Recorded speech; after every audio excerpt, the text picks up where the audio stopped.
we are back and we're talking with Aida Bosnjak, and Aida is a phenomenal director of operations, CEO at Lake Forest Smiles in Lake Forest, Illinois. And Aida, I'm so happy that you're here today because you represent so much of the growing industry, but what hygienists can do with their careers. You are the living example of all of it. So I would love for you just to give everybody here a little bit of your background and how you've evolved yourself and your career for the last 23 years, because it's been a pretty wild ride. Yeah, definitely. It has been a wild ride. I always joke, I say I practice dentistry on two different continents and speaking three different languages. But if you love what you do, you can definitely achieve whatever you want to do. My background, I actually finished school back home. I grew up in Yugoslavia with a heavy emphasis on dental studies. I wanted to go into dental school, of course. But because of certain things, I had to actually leave my country, lived in Germany, and I worked as a dental assistant in Germany for about 4 years. I've been very lucky actually because while I worked in Germany, I worked for an amazing two doctors, dentists, and one of them actually was a graduate of Harvard School of Dentistry, and he took care of T&D patients. So I'm talking over 30 years ago now. So that got me extremely interested. And along the road, somehow I developed TMD issues, being a bicuspid removal case and whatnot. So that sparked even more interest for me. And then again, because of different life changes. I once more moved to again, so I moved to United States in 1996. At that point, I was so much in love in dentistry that I knew I wanted to do something and I wanted to do more. Loved assisting, being exposed to all different things really sparked my love and interest in dentistry. But when I came to United States, all I wanted to do is go to hygiene schools. Dental hygiene is not very common in Europe, unfortunately. So I was again very lucky to be exposed to one dental hygienist in Germany, and I'm like, okay, that's something I really want to do. It's hands-on, and you're working by yourself, and you're taking charge of everything. So I really love that.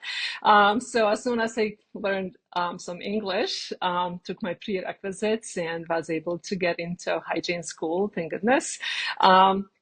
And the other funny fact is not funny, but interesting fact.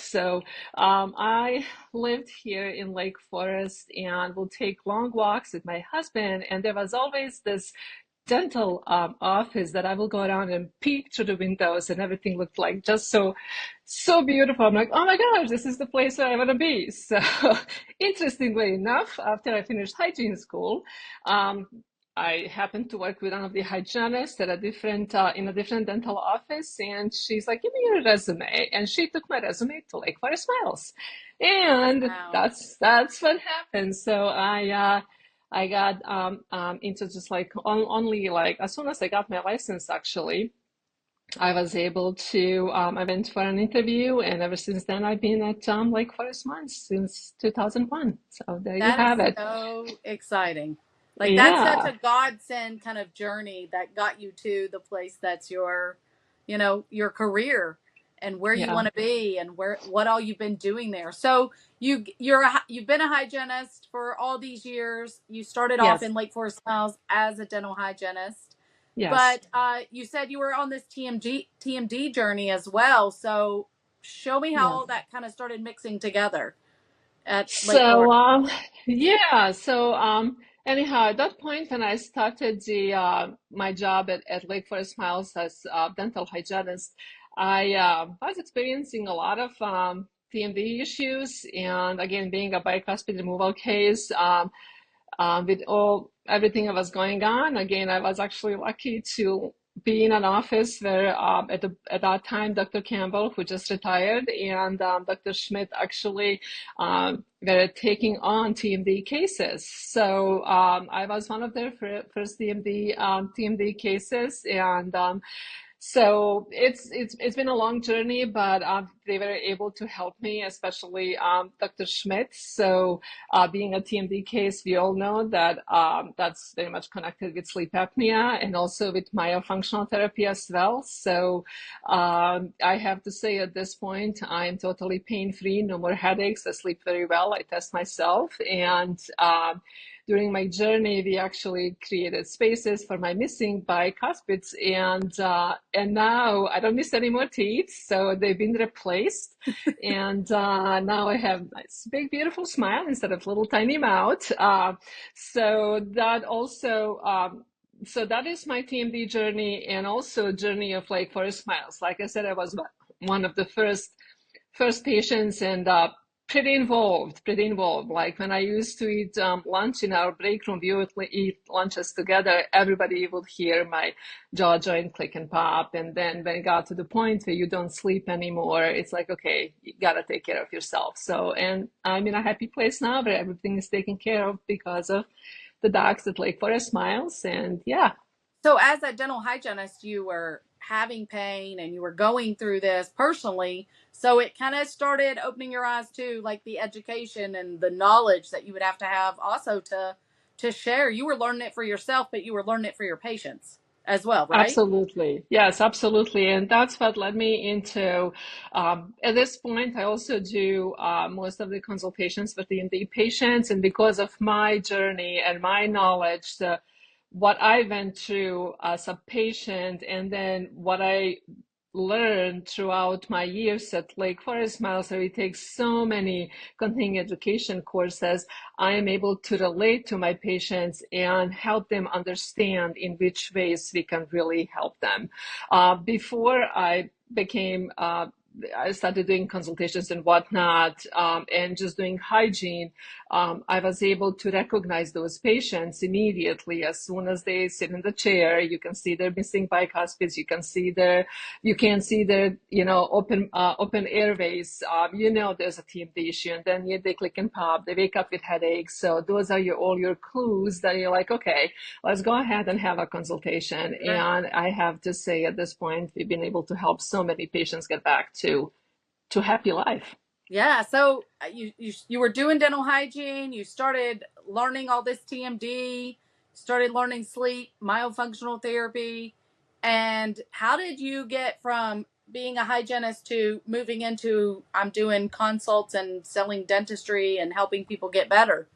Yeah. There's what was it that changed for you that made you say I need to be more than the dental hygienist? Well, as always, you want people to be more healthy. So it's not, it takes a special person to go into any type of medical field, that's for sure. Sure. And being that special person is you really want to help everybody. You want to make sure they are happy and there is no pain.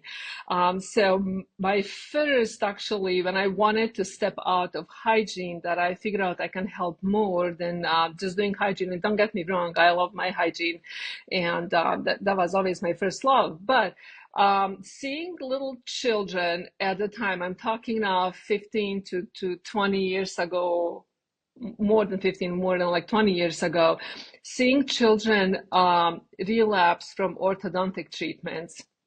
6 months, like they've been in ortho for 4 years, and the braces will come off and then they will relapse. So I figured something's gotta be wrong there.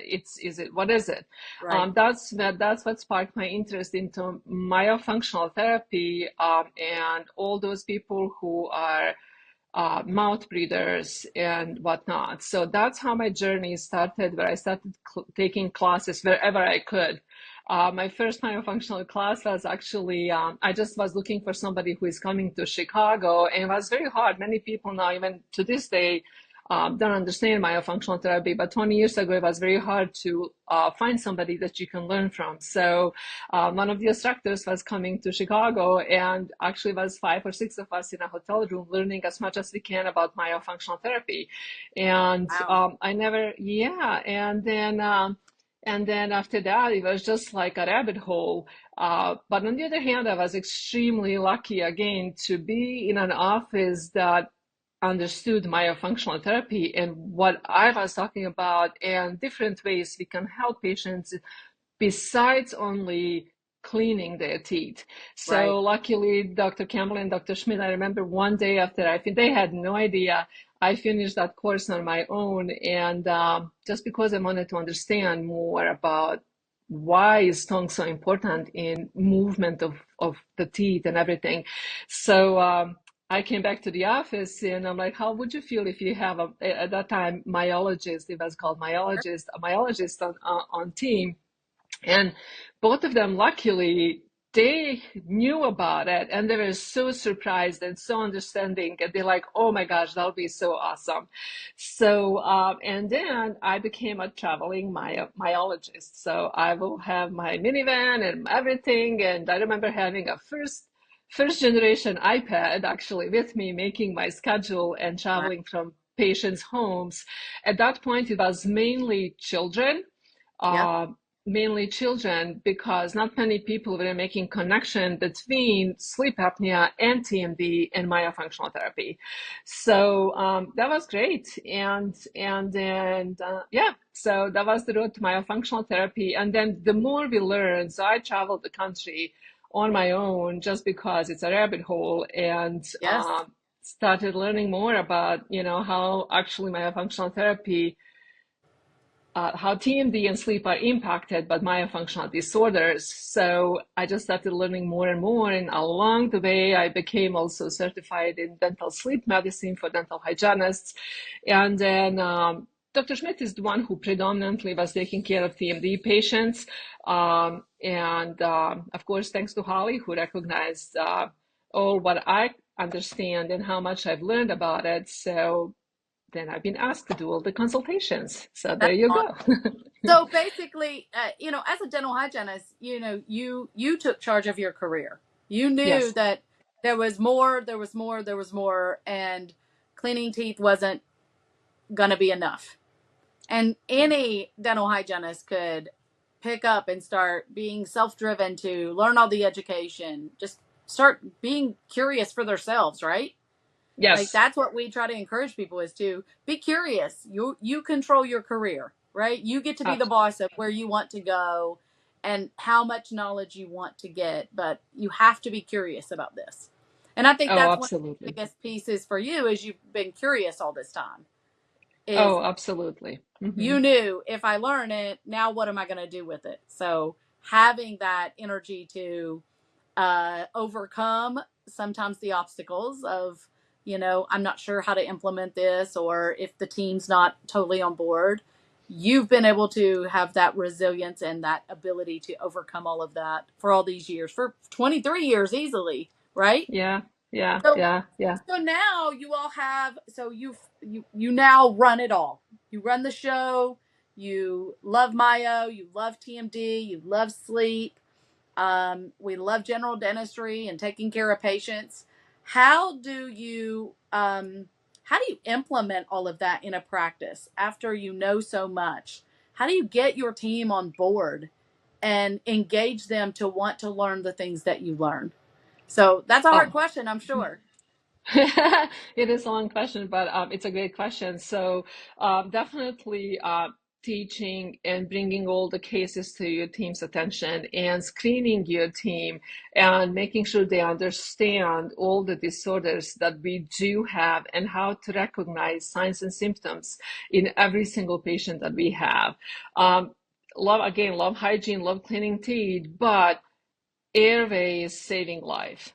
Right. And that is something that once you talk to your team and make connection about how we as hygienists, we look into patient's mouth for at least an hour, we can recognize all the signs and symptoms of sleep disordered breathing, and we can actually save that patient's life and save them from lifelong of hurt and pain and aggravation, because if you don't sleep, you not a very good person because you are so uh, deprived of everything. Yeah.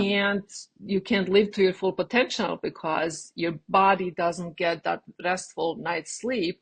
So once our team was kind of understood all of that, that was it. There was no going back. And then why not, while we have all of this, why not implement that in the office as well? Right. I do know I mean, a lot of my colleagues, my myofunctional therapists, they do work on their own, and it's wonderful, your own boss and everything, but having collaboration in your own office, having uh, a lot of people, being surrounded with a lot of people who understand what you're talking about, Right. and then having the doctors who are educated. And I was responsible for educating all of them, and now they're at the point where they do understand that, wait a second, why not? We treat all of these patients, just even if they don't complain about TMD. Well, how about tongue ties? How Right. about yes, how about mouth breathing? How about all of that?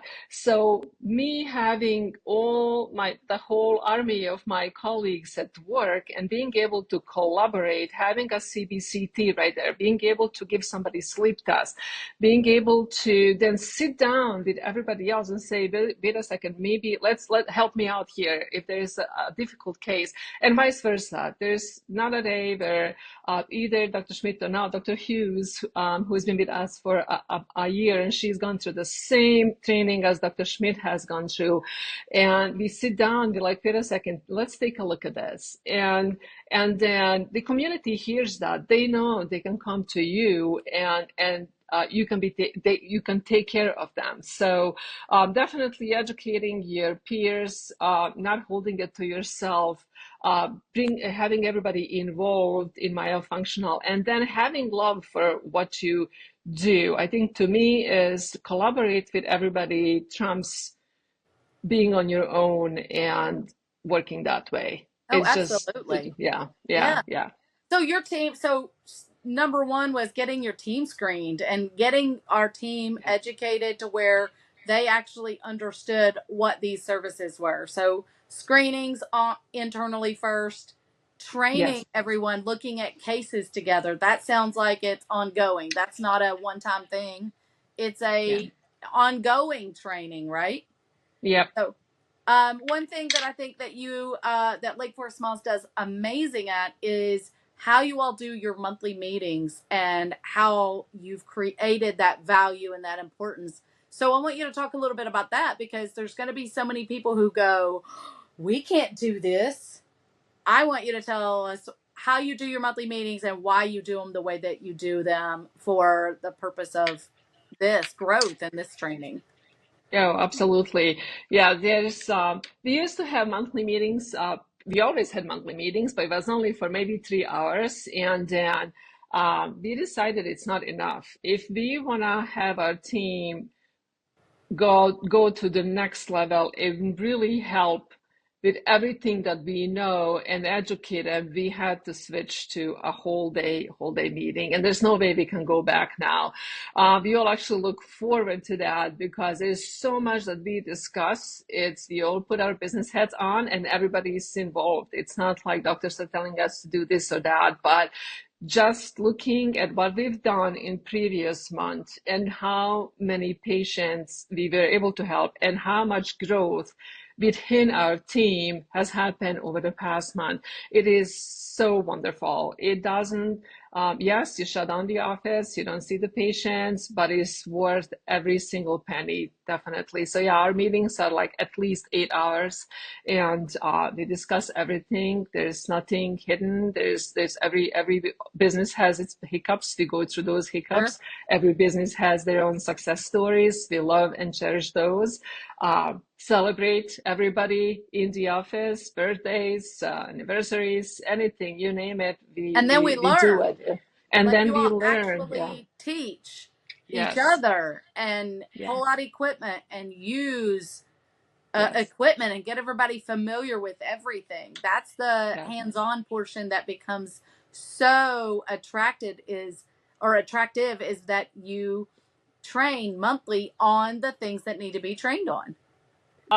Yeah, huge part of our meeting is the training and making sure that everybody is on the same page. And when everybody on the team is trained well and on the same page, there's not one patient that somebody cannot take care of. So we can all take care of every single one of our patients. We're all cross-trained. We can all answer the phones. We can all take CBCTs. We can all scan patients. We can all schedule patients. So it is just like a training is a huge part. And without those monthly meetings, there's no way we could have had that. Yeah. And how do you deal with onboarding new team members when you have such a robust set of services and you are a fee for service practice and you do all these screenings? How do you implement someone new to the team and get them up to speed and on board with these ideas? So yeah, the meetings definitely, but then we do try and record all of our training, and then we actually put it into, we use Slack in the office, so we have our learning channels and make sure that whoever is new actually goes through all those recordings so they do understand, because it's a lot to take on when you come to our office. We do a lot of things. So without those learning channels and without recordings, it will be extremely hard for everybody to understand. It's just like not enough time in the day to explain everything, and not just it takes a long time. So that's pretty much it. All those trainings, and then with those, yes, monthly meetings, definitely let's go through this. We role play as much as we can, and our monthly meetings will let us do that. So we set aside some certain time and we're like, okay, let's go ahead and role play now. Fee Sure. for service is extremely hard to understand for a lot of people because everybody likes to use their insurance. So it is hard and it's very uncomfortable for a lot of people. But then the more we role play, the more we're exposed to actually what's happening in the office, it gets easier and easier. It does get easier. And bringing on new team members, I love that you empowered your every team member on your team and you find their niches, things they're great at, and you get them teaching the things that they're great at. And that starts to grow everybody's interest as we all start feeling useful and like we're contributing to the overall success of the practice, which is what we do, right? Yes, absolutely. Absolutely. So Yeah. that's a game changer, not only for growing new educators in the office and growing professional team members, but also really growing their own careers to help them become empowered in being the very best dental assistant you can be or the best administrator that you can be. And then being able to really, you said, role play out and take it to another level.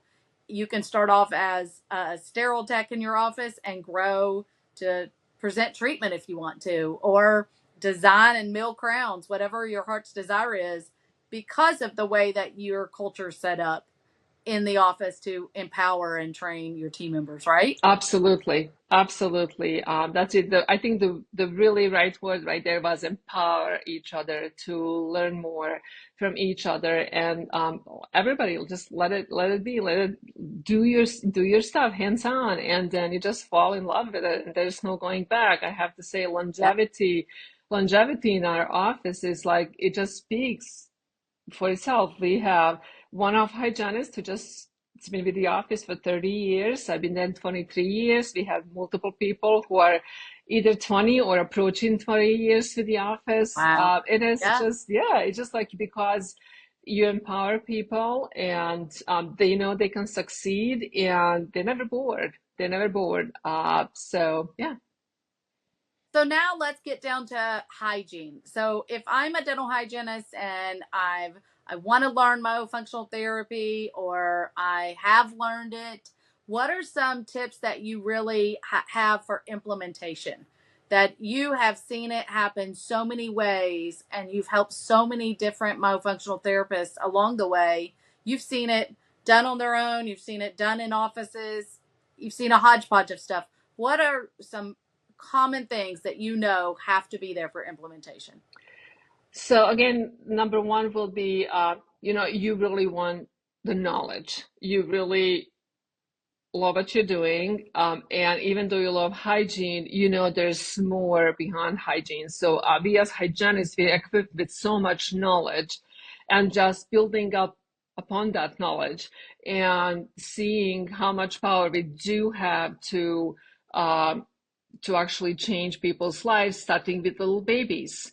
Right now in the office, we see babies that are just born, to all like elderly patients who have sleep apnea. And as a hygienist, if somebody told me that 25 years ago while I was here in hygiene school, I'll be like, I have no idea what you're talking about. But Right. but yeah, there is way we can help. We can go beyond it. Don't get me wrong again. I love my hygiene. I love scaling teeth. I love taking care of periodontal disease and just oral hygiene instructions. But being hygienist plus myofunctional therapist, it just takes you to a completely different level where you help not just your teammates understand, who can also help them, their family members, but you can set up that little baby from the time they're born by releasing their tethered tissue for a life of success for somebody who will never end up with TMD because you took care of them when they're little babies. So, Yeah. or somebody who wasn't so lucky to be taken care of when they were little babies, somebody like me whose teeth were taken out because of orthodontic treatment that was done Right. way back when. And then you can help them recognize actually what's going on and help them with myofunctional therapy in your office in collaboration with your dentist and orthodontist and physical therapist and everybody else that's out there. You can help them get their life back. And So once yeah, so you got to have the knowledge yes, and you've got to stay on the journey to keep getting the knowledge. yep, So that's tip 1, implementation. You got to get the knowledge, keep the knowledge, grow the knowledge. yes. What's another tip for I've just become a myofunctional therapist and I want to get this in my office? How can I get this in my office and get my team on board? How, what are some tips there? Because you've had to go through all the objections for getting the team on board and dealing with that. And you deal with that with a lot of your clients when they come to talk. Yes, absolutely. So I guess showing them just having in-office uh, educational Training. hours, training, which could be it's usually in my case was always during our team meetings, where to explain and let them know what actually it can be done inside your office. For people who are hygienists and are thinking that, okay, I can do this outside of the office, like I said before, that's wonderful, but there's a lot of obstacles. So I love having, like I said before, I love being in the dental office, and now we have 2 myofunctional therapists, and it's busy. It is busy. Yeah. At this point, I will have to say maybe even 30 to 40% of what we do in the office is myofunctional. And the other thing is, yes, you can have your team members, but the doctors, you gotta make sure the doctors really understand and you prove to them that you can really do it.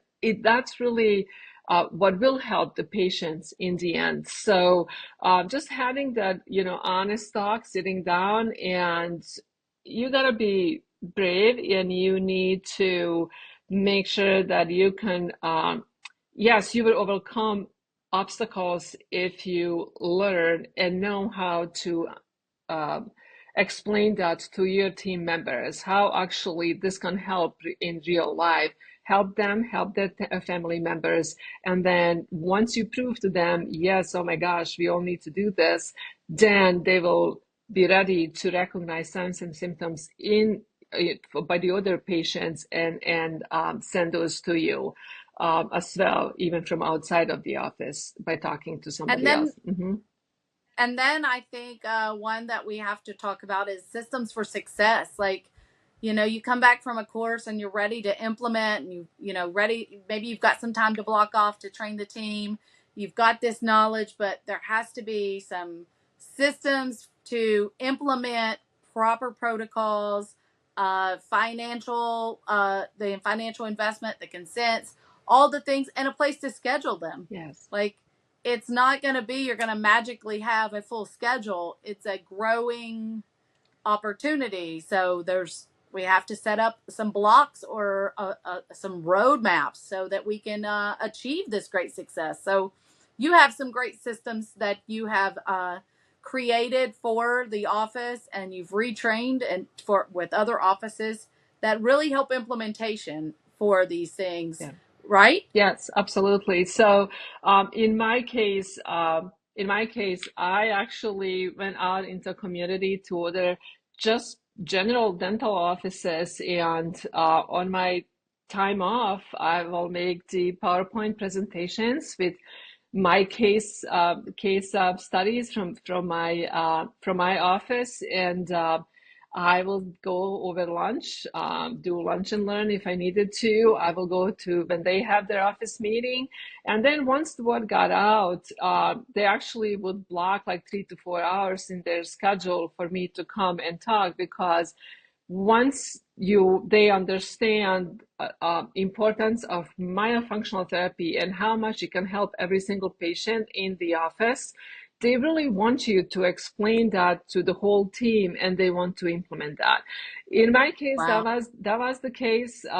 So I did go out to a lot of offices, and yeah, you're shaking your booties, but you go out there and then you actually can see how much you do know and how much the other people really don't know, and they really what I had to like. And then, yes, you talk to your, to the dentist that you work with and whatnot, but they're like, okay, well, how are we gonna, let's see how you're gonna implement this. And then I started off with half a day and trying to schedule patients. And I stopped. I'm not going out to people's homes anymore, but just like filling my schedule half a day, and then it became a day, and it became 2 days, and now we have two myofunctional therapists 4 days a week in the office, and the Yeah. schedule is full. Like, we're scheduling 6 to 8 weeks out, which is just mind blowing. So, with all that said, yes, you do have to have a separate space in your office.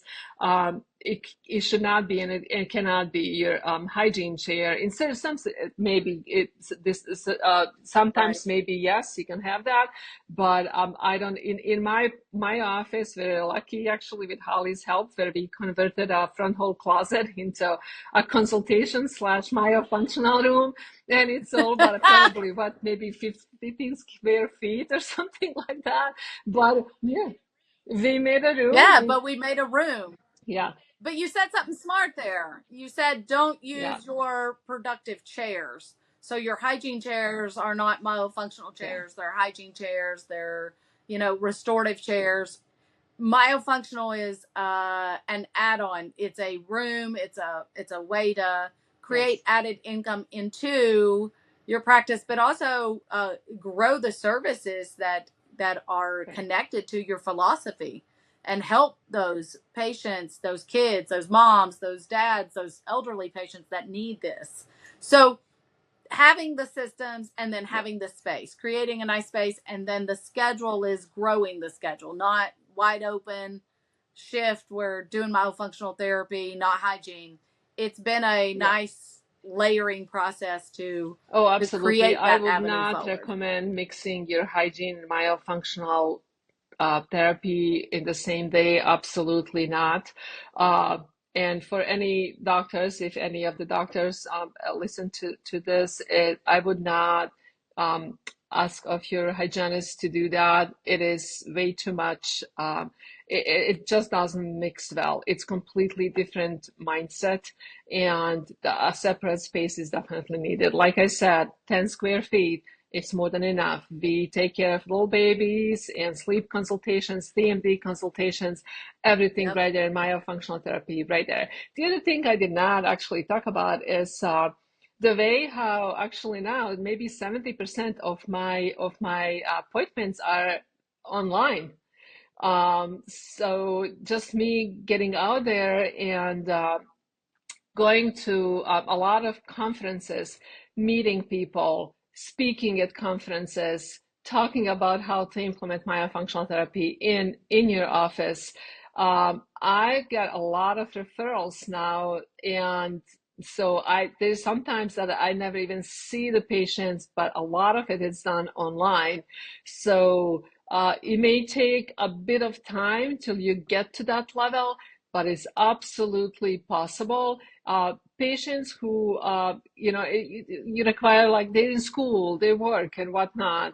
So you can offer that, and they love Right. it. They love it. So that's another way of, yeah, Telehealth is part of yes, telehealth is part absolutely. of what we do, right? But yet it's new. It's just Yes. a new concept in dentistry. 2020 kind of pushed us out there further to get used to it. It's been around for a while. Telehealth visits are, it's been a code for a while, but it's getting the different dental offices comfortable with Yeah. an appointment online. Like, that is just a mind shift for so many people. Like, I don't know how to do this. But by doing that, you're saving space, Yep. you're saving chair time, you're saving check in, check out. You're saving so many different costs, and it really Yes. is you and your patient. So you're checking them in, you're talking to them, you're updating all their information, and you're building that Oh, very unique absolutely. relationship with them. So that's like such incredible healthcare, but Yep. Yep. incredible service. I mean, Yeah, it's awesome how for the awesome for the patient. patient. I mean, I love seeing my patients hands on, but then sometimes you gotta say, okay, no problem at all. So, yep, because now at this point, I have patients from all over the country that reach out to me, and it's amazing that we can help them. Like the oral surgeons reaching out to Yeah, you, orthodontists from all over the country reaching out to you and asking you to help them. So I think hygienists are perfect, perfect, yeah. perfect uh, professionals who can take care of patients that have myofunctional disorders. Absolutely. Absolutely. So, Aida, if someone wanted to learn more on how to implement these services like you have at Lake Forest Smiles and with other offices, how do they get a hold Well, of you can Aida? always reach me at Aida, that's AIDA, at lakeforestsmiles.com. You can also reach me at 847-234-4800. That's our office number. You can also request an appointment through our website at www.lakeforestsmiles.com. And yeah, so just ask for Aida, and I'm here to help you. Absolutely. And Aida, you have do you have some courses or anything right now that's online that anybody could follow you, Yeah, take if they absolutely. wanted So, to? a couple of years ago, I've been asked by the Las Vegas Institute for Advanced Dental Studies to actually present and do online course. So that's definitely available. But also, on the other hand, I've been also asked to do consultations with him in the office on how to set up a myofunctional therapy in a dental office. Be more than happy to do that. Come to your office and check and see the space, and lead you to where to start and how to work with the patients and all of that good stuff. So yeah, definitely. Awesome. So if you want Aida, you can have her in Yeah. a small portion or a large portion. You can Yep. have her online or in person. So Aida, thanks for joining us today and just sharing your knowledge of growth and really drive and passion, but also some few tips and steps on how to put myofunctional therapy in All your right. I office. want to thank you So all for appreciative. listening and hope to see you soon again. All right. Thank you. Thank you You so too. Bye much. bye. Have a great day.